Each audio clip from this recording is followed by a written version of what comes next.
你今仔日是你所调过的日，我要献上我的感谢。一年过来，主你保守阮每一天的脚步，保守阮的心怀意念。感谢主，最最是阮算袂清的。今仔日下礼拜，主你搁一次要对阮来讲话，这是何等的福气！互阮会当亲自听到主你的声音，也恳求主拍开阮的心门，互阮有人听，可会照安尼来行。阮祈祷，感恩谢谢，拢是奉主耶稣的名。阿门。今仔日因为是课堂礼拜，所以有一寡青年，或者是一寡听无台语的兄弟，我较侪会用较侪华语来讲道，所以请大家来照安尼来听。每逢感恩节我想我们今天很惊艳的就是大家看到今天的布置不太一样。感恩节到了，也代表教会的节期，教会的节期也要做一个结束，因为在下个礼拜我们会进入代降节。教会的礼拜是按照教会的节期在跑的，代降节期呢是教会的第一个节期，所以呢意思是说，感恩节期就代表着我们教会的整个节期要结束，今年要结束了，一年就要结束。今年感恩节的布置，我真的很感谢我们的总务部跟礼拜部，他们很用心的来规划这样子的一个布置。透过这样子的布置，我们看到上帝赐给我们这样的五谷丰收，不只是我们的物质生活，更是我们的心灵。特别刚才在一开始在带诗歌的时候，弟兄长老有谈到，无论是高山还是低谷，上帝的恩典都是非常的大。这样子的五谷丰收的这样子的意象呢，也代表着上帝赐给我们满满的祝福跟丰富的生命，好像我们可以一直跟着他，无论是我们碰到怎么样的情况。我想在得时不得时，我们到赞美，这是好像有点老生常谈，我们都知道。高兴的时候，我们很自然而然的会赞美神。可是当我们碰到困境的时候，通常人的反应就是惊吓、错愕，无法接受，甚至于埋怨。所以要在不得的时候，我们仍然能献上感恩，那就是上帝圣灵他的安慰、他的怜悯、他的力量与我们同在。真的很感谢我们有一位这么可靠的上帝。今天这段经文是接续在上个礼拜，在认罪，在这一群被掳归回的人，他们在重建圣殿，在做宗教改革，在做城墙的重建的，在一整个过程当中，他们最后有一个认罪祷告、禁食的祷告文。在今天这段经文是记录在这样子一系列的一个脉络的后面来看，这些信仰群体他们痛定思痛，要过一个崭新的人生。因为同样的错误，他们不想再犯第二次；同样被掳的那么凄惨的一个命运，他们也不想再经历了。他们想要，在他们的信仰上可以更加的坚定。没有错，他们经历了一个神迹，就是波斯王一个不相信上帝的外邦君王，竟然让他们这群被掳归回的人可以回到他们自己的故乡耶路撒冷，重建了敬拜中心。但是不要忘记，他们已经国家已经灭亡了。即便是波斯王他愿意，他个人一个做君王的，他愿意让这群被掳归回的，所谓被掳的，我们讲说，被殖民的这些百姓回到他们的故乡重建圣殿。可是波斯帝国他所统治的幅员非常的广大。波斯王，即便波斯王有这样子的心意，但是呢，当他们千里迢迢的回到故乡耶路撒冷，跟首都的距离是这么的遥远。原来在耶路撒冷的这一些已经居住很久的，比如说地方官员，还有他们的一些行政长官、一些百姓，其实他们给予这些信仰群体被掳归回信仰有很多的逼迫跟攻击。因为一个政策，特别是幅员广大的地方，一个政策要上行下效，真的不是那么容易。所以这一群被掳归回的人，当他们在好不容易经历了几十年重建圣殿、宗教改革又重建城墙之后，他们要赶快打铁趁热，要自立自强，否则很快又会被外界的攻击或者是一些引诱，不小心又会被这个世界同化。从第10章开始，也就是我们这个礼拜，如果有在照新眼光读经进步来看的时候，就会发现他们在认罪悔改之后所展现的一连串的行动力。因为没有行为的信心是死的，所以他们立定心志，遵行上帝一切的诫命、典章跟律例。除此之外，他们还自行订立了公约。他们订立公约，在圣经上的记载是说，凡有知识能明白的，凡有知识能明白的这些百姓呢，他们都发咒起誓要立约，这是非常有魄力的。非常有决心的一个举动，还发咒，就是我赌咒怎么样啊？如果我没有做到这样的约定，我就怎样。可见他们是因为明白，他们不是盲从，他们是知道，也认识，也明白，所以他们是因为了解才立约，并不是随随便便跟着人家去做这样子立约的动作。那这个公约的内容呢，有哪些呢？公约的内容有。一个是过圣洁的生活，再来是守安息日，还有要照顾社会上较弱势的弟兄，以及有关于奉献的一些规定。今天的经文我们谈到的就是有关于一些奉献的一些规定。在今天经文段落的前面一点点，32节到33节，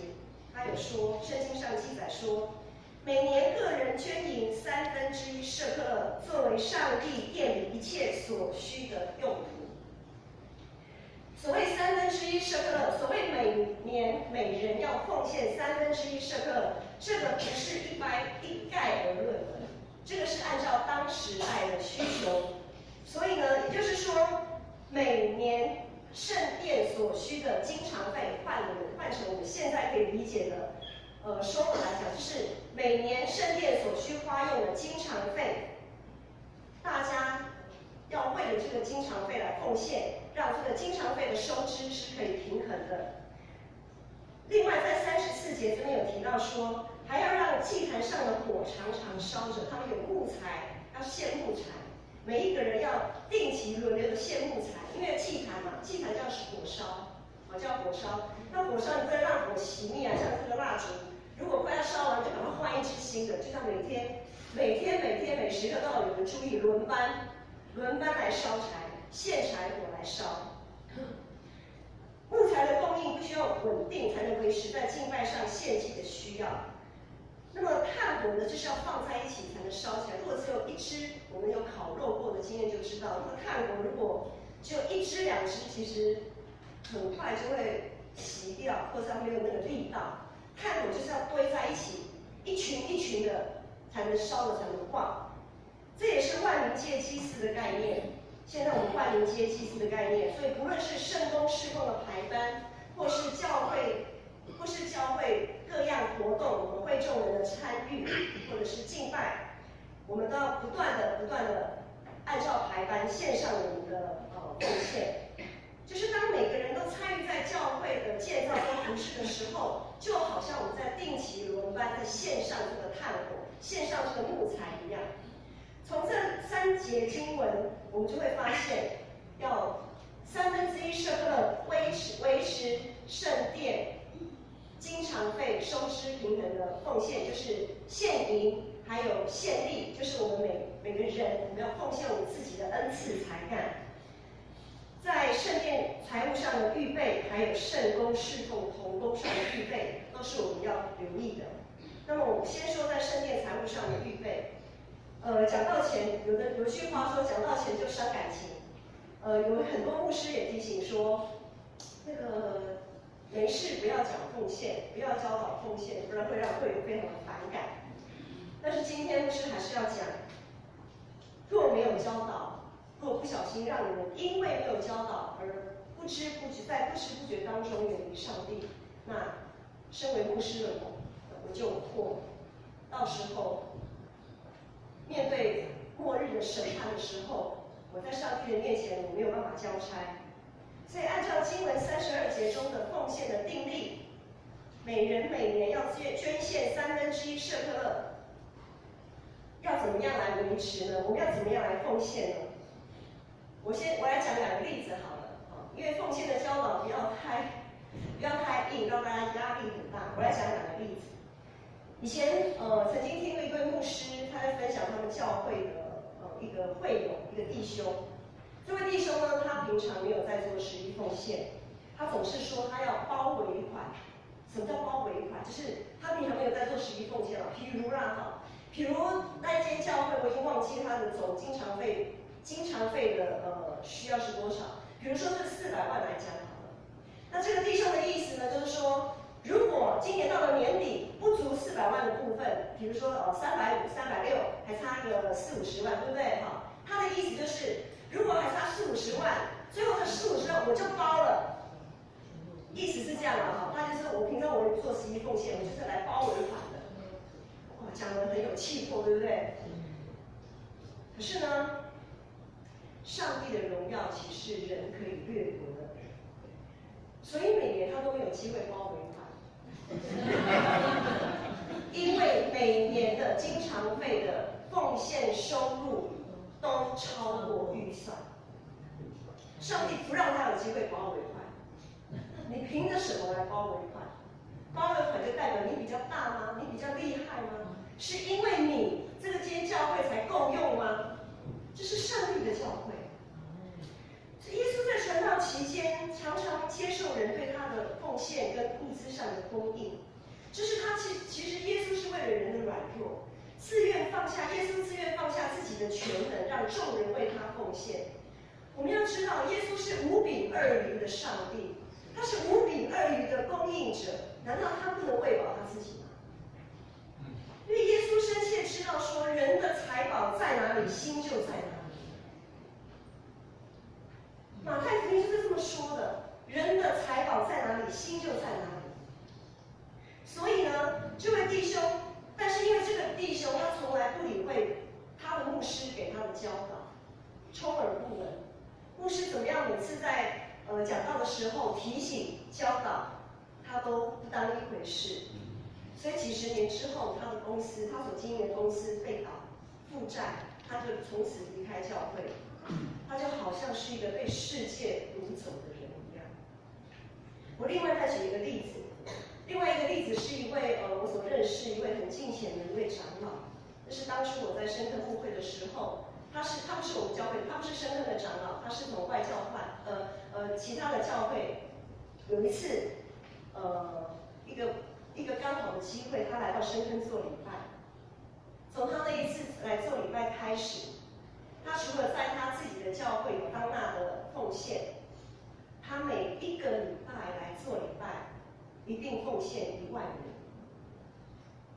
他每一次来深坑做礼拜，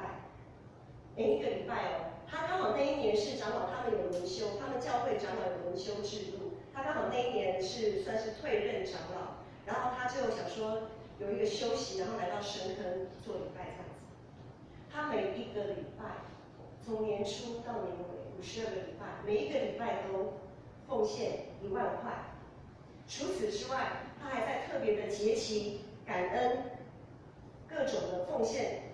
另外加码。每一次都是10万元，这让我在深坑牧会的时候，我受到非常大的感动与激励，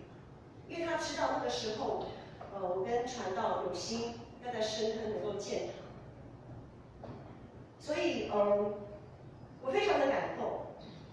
所以也因此我会觉得我们的感恩奉献带，我们教会不是有感恩奉献带下面有5位数吗？我心里就想说，如果是这位长老看到了5位数个十百千万，那他如果要奉献10万，他要怎么奉献？那格子还不够他填。另外还有一个例子是在我的母会当初在建堂的时候，有一位当初开拓教会的那位长老，他带着他的儿子想说久嘛，没有来到他开拓的教会来做礼拜，想回到他的子会，他开拓教会来看看。他年纪已经大了，他的儿子陪着他来，就那么一次做礼拜。刚好在那一次礼拜当中，他也知道我们母会刚好要建堂，他当下的感动，当下就奉献了50万元。奉献袋里不只是可以装钞票，还可以装支票哈。所以我们会看见许多敬虔的长者，他们对上帝教会，他们对圣殿的奉献是毫不手软的。特别是刚才我提到，在深坑的那一位在深坑奉献那位长老，他常常说的一句话是说：“我有的都是上帝的。”他说：“我有的都是上帝的。”好，我们讲完1/3社科的这个奉献，在献营上面的奉献，要讲到圣工、侍奉、同工、预备上的奉献，也就是我们献力的奉献。我们昨天开完施工研讨会，小会员们从早上10点开始开小会，开到中午12点，接续的开长执会及施工研讨会，一直开到下午6点。所以昨天的小会员们真的辛苦了，从10点开到下午6点，总共8个钟头。每一个部门所提出的每一项施工计划的背后，都需要付出非常多的人力跟财力的支持。我先简单的来讲，我们明年度的计划在礼拜部，我们看到不只是明年度的计划，还有我们在这几年来一直以来各个部门所做的，我大概挑一些重点，因为不能讲太久。在礼拜部来讲，一场礼拜与庆典的背后是多少同工的付出？圣歌队每个礼拜的献诗，这样子看起来唱完顶多5分钟，但是背后要花多少的时间来练习？敬拜团每个礼拜带敬拜，在他们的背后更是花了多少年的时间，才得以基础的技巧跟默契。我们还有招待同工、音控、司琴、司会等等。当我们很安心的从家里来到教会做礼拜，在我们享受上帝丰富的赏赐给予的同时，有多少的同工已经摆上他们的心力？第二，我们来看教育部，在教育部里面有各个团契，他们是教会培育人才的一个基石。各团契为了培育教会服侍的人才，造就信徒属灵生命，不断开办许多的课程与营会。我们就单单看这一次即将要迎接的圣诞节期来看，光是圣诞节期系列活动，各团契都卯足了劲，在做各样的讨论练习。每一次短暂呈现的背后都是契友们花了许多的时间，彼此互相学习，彼此打气所累积出来的成果。第三，我们来看关怀部。关怀部，我们教会上次敬老节，不晓得大家有没有注意？我们教会有超过1/3的人口是70岁以上的可爱的长辈。关怀部呢，在有限的时间跟人力底下，他都安排了许多的探访，希望每一位长辈在肉体渐渐衰弱的过程当中，他们不失落了心中的那个盼望。所以下周是代将第一主日，牧师安排代将第一主日充满盼望与希望的那一支蜡烛，第一支代将节第一支蜡烛，要有松年团契，也就是由松年团契的会长代表来点燃第一支代表希望的蜡烛。这是希望你们在肉体渐渐衰残的过程当中，依然能够坚信，依然能够看见，依然能够知道上帝的光，上帝的同在是与你们一支都在的，你们并不孤单。除此之外，除了关怀我们许多的老人家，关怀部也透过资源整合，希望全教会大大小小都能够感受到温暖。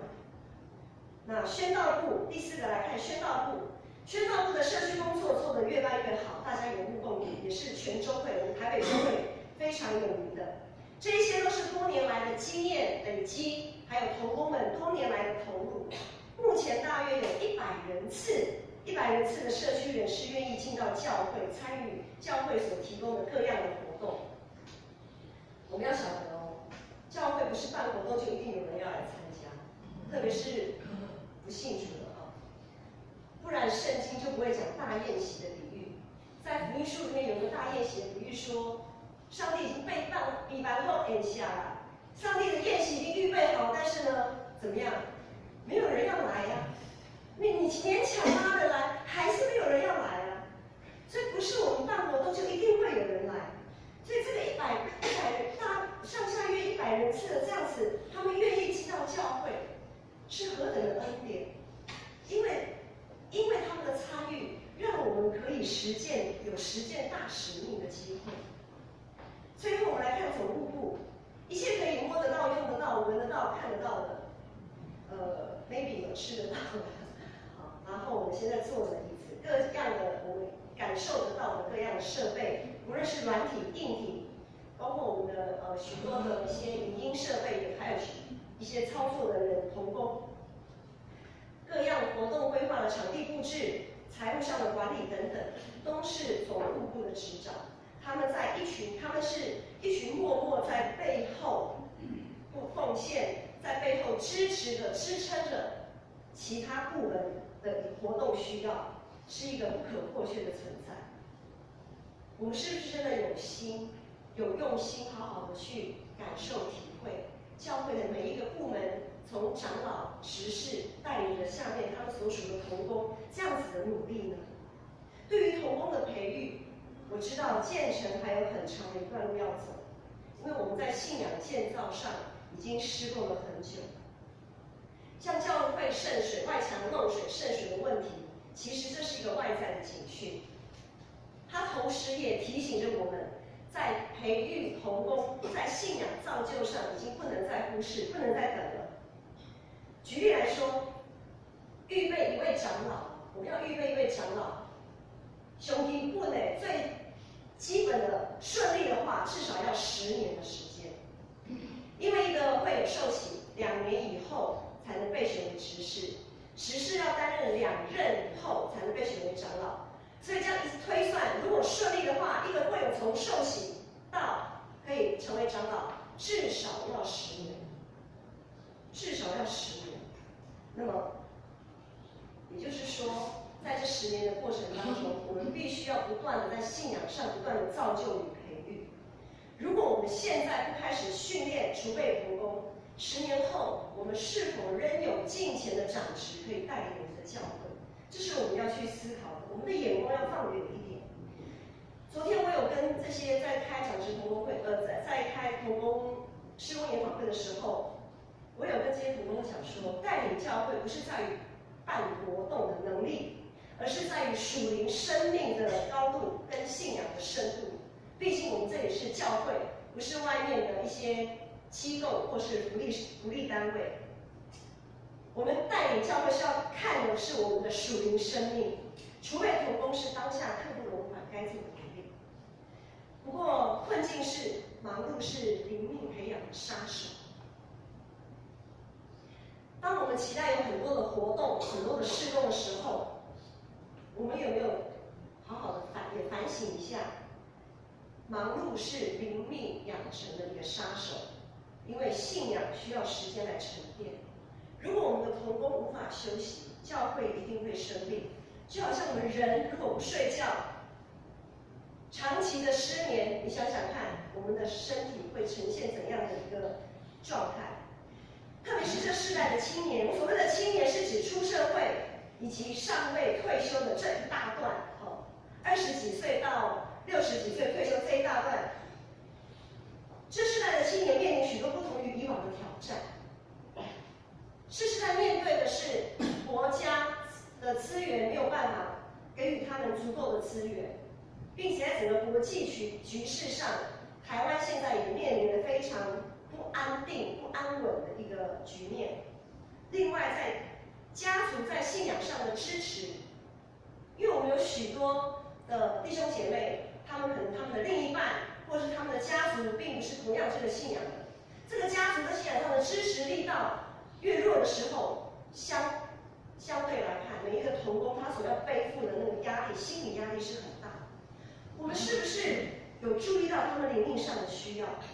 他们现在一支蜡烛2头烧，已经不足以形容他们现在的困境。我们是否愿意多给这一群我们的中生代、我们们的青年们有更多的支持与鼓励，而不总是拿着放大镜去让他们来感到泄气。我们是不是有关注到这一群中生代、这群青年灵命上的需要，让他们也可以有安歇休息的时刻，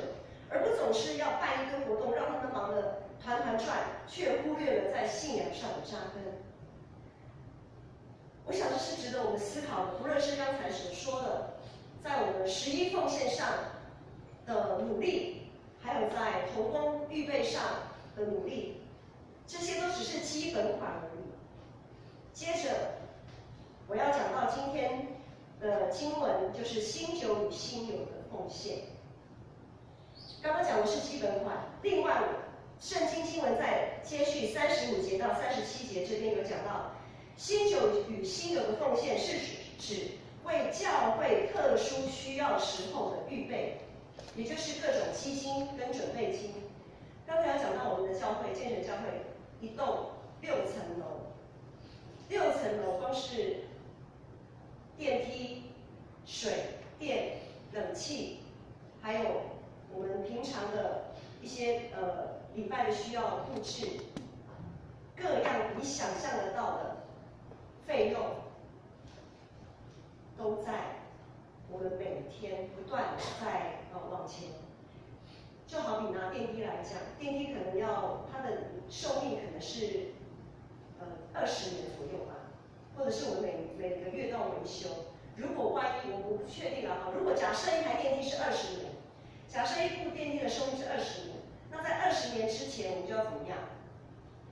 我们多少也要累积一些基金，所谓的修缮基金或者是养护基金之类的。万一到了那个时间点，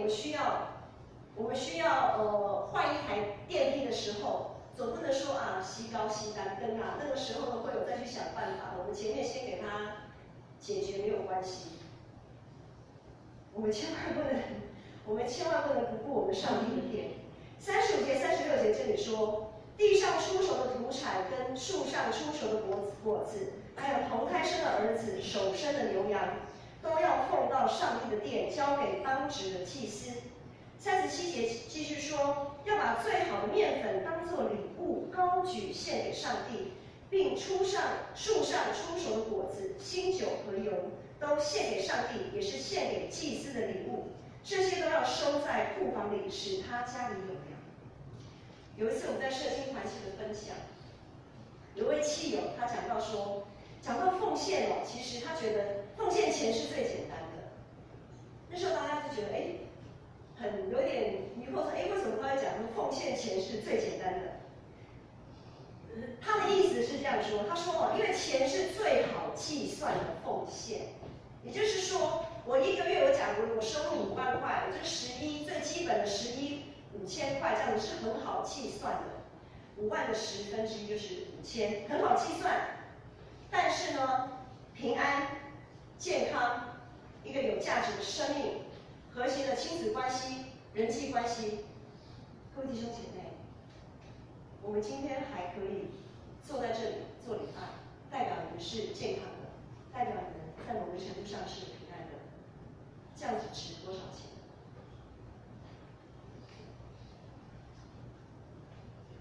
这样子值多少钱呢？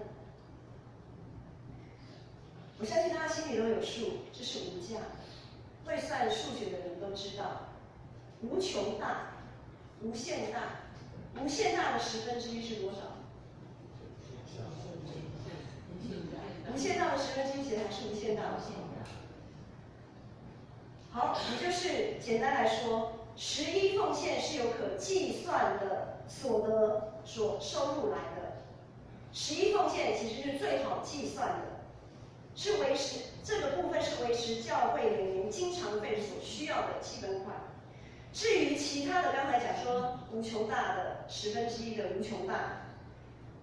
那个部分属于感恩奉献，属于特别奉献，属于我们其他的奉献，那就是无法计算的部分。我们的上帝真的很恩典，很恩待我们。他没有限定我们要奉献多少，他说他喜悦我们甘心乐意的奉献，他喜悦我们甘心乐意的奉献。那么我们要如何来回应这无限大的这个部分？每一次的奉献，其实都代表我们正不断的领受恩典。我们所能奉献的，都是来自于上帝的恩惠。他赐给我们得获财的智慧跟能力，赐给我们服侍的恩赐与才干。我们千万不要总是等到有了才愿意付出。我们是否愿意学习更像耶稣，先倒空自己，愿意先牺牲自己，然后因着上帝丰盛的应许，来得着复活的生命，让我们的生命一次又一次的，可以因着我们的牺牲与倒空，可以经历神迹，经历恩典。在最后，我要提到了，圣经最后38节这边提到的是所谓的奉献管理。因为刚才有讲到这么多的奉献，财务不管理不行，所以我们有长老教会有一个非常清楚明确财务管理的机制，就是也是根据圣经在38节这边讲到说，38节说，当利未人取1/10时，必有一位祭司同在。这就是为了财务收支上在监督上的必须。教会财务的收支与规划还有核销都是有监督机制的。我们每个月都会在公布栏公布我们的财务收支报表，每一年也会在和会手册上来公布我们整年度的财务收支报表，是层层负责，是透明公开，是经得起检验跟查核的。最后呢，39节的最后他说，如果我们照这样子来做，如果我们做当献的奉献，我们当献银的献银，当献心献力的献心献力。当我们这样做的时候，我们就不离弃我们上帝的殿，我们就不离弃上帝的殿。所以，不论是每年圣殿基本的经常费需要，还是投入圣工侍奉排班的同工，或者是说其他特别的奉献、专款奉献、财务监督机制等等，若我们照这样子来行的时候，上帝殿里一切的圣工都将足够而且有余。意思是说，当教会一切的需要都足够的时候，就代表我们并没有离开上帝，因为我们的财宝在这里，我们的心也在这里，我们的心是跟上帝在一起的，就表示我们常常在上帝的面前，没有离开他，没有离了上帝的殿。当尼希米他们完成了建殿圣殿重建，城墙的整修，恢复敬拜生活，他们马上订立了这些公约，在神在人面前立志，他们要塑造自己有一个敬虔的生命，好叫自己不离开上帝。每一次的主日敬拜都是我们在上帝面前重新立志的机会，每一次的礼拜都是我们与耶稣相遇的时刻。今天是感恩节主日，总务部跟礼拜部他们的为我们所布置的这一切值得肯定，因为我们常常不愿意把钱花在敬拜上帝的这件事上，却很乐于把钱花在自己的身上，忘记我们所能享受的一切是来自于我们丰富的上帝。今天的布置带领着我们用感恩的心来回应算的。如果这一年来一切的恩典是可以被计算的，我相信总务部跟礼拜部他们所要买来布置的东西是这整栋楼都容不下的。今天早上我带着子爱，就是我的小女儿，她小学5年级，因为小学生嘛，他们还要在5楼上主日学。因为这也是我从小对我孩子的教导，从小我就教孩子一定要11奉献，感恩奉献。你说小孩子不会赚钱，怎么11奉献？我就跟他们说，红包钱、奖学金，大了一点有打工钱，你们用这个来感恩，用11的概念来感恩。我很感谢上帝，他们不只是11。如果他们的红包钱是比如说你们12000，他们会奉献2000。他们对上帝的奉献往往超过我的期待，这是我对上帝的感恩。今天早上我带着子爱那个小女儿，因为我知道她在主日学，她没有办法像待会儿我们的奉献，今天会有特别的奉献，我们会每一个会有使用教会为我们准备的特别的感恩奉献袋，一个一个走到台前来，将你的奉献摆放在上帝的面前。因为我知道他们有这样的机会，所以我就跟他说：“子爱，来，早上你跟着妈妈，你先来奉献。”所以上面3楼的弟兄姐妹应该看到有一个红包袋，就是他因那行降雨啊，那个耶稣也喜爱小孩到他的面前。这是我对我孩子的教导，我也感谢神，他们愿意这样子来回应。我们要凭着信心做出对上帝的回应，我们要借着盼望，把一切需要仰望在上帝的手中。透过我们彼此相爱、相扶持，一起建立上帝的教会。对于圣殿的建造，无论是建筑物本身的修缮，还是我们属灵生命上的建造与栽培，求主耶稣帮助我们重新立志，跟随他的脚步，让我们所奉献的一切都能蒙他悦纳。我们一起来祷告。天父上帝，我们感谢你，感谢你赐给我们再一次可以在你面前重新立志的机会。我们要在你面前重新立志，让我们可以献银、献心、献力，奉献我们全人。主，因为我们所有的都是由你而来的。主，你是创造万物的主。主，你创造天地海，你创造那山川百岳让我们欣赏，你创造花鸟树木陪伴我们，洗涤我们的心灵。主，你创造的这一切都是为了我们人类。主，我们谢谢你，我们谢谢你这何等大的恩典。恳求主你的灵也帮助我们能够怀抱着一个感恩的心，献上我们自己为你所用。感谢祷告奉靠主耶稣的名。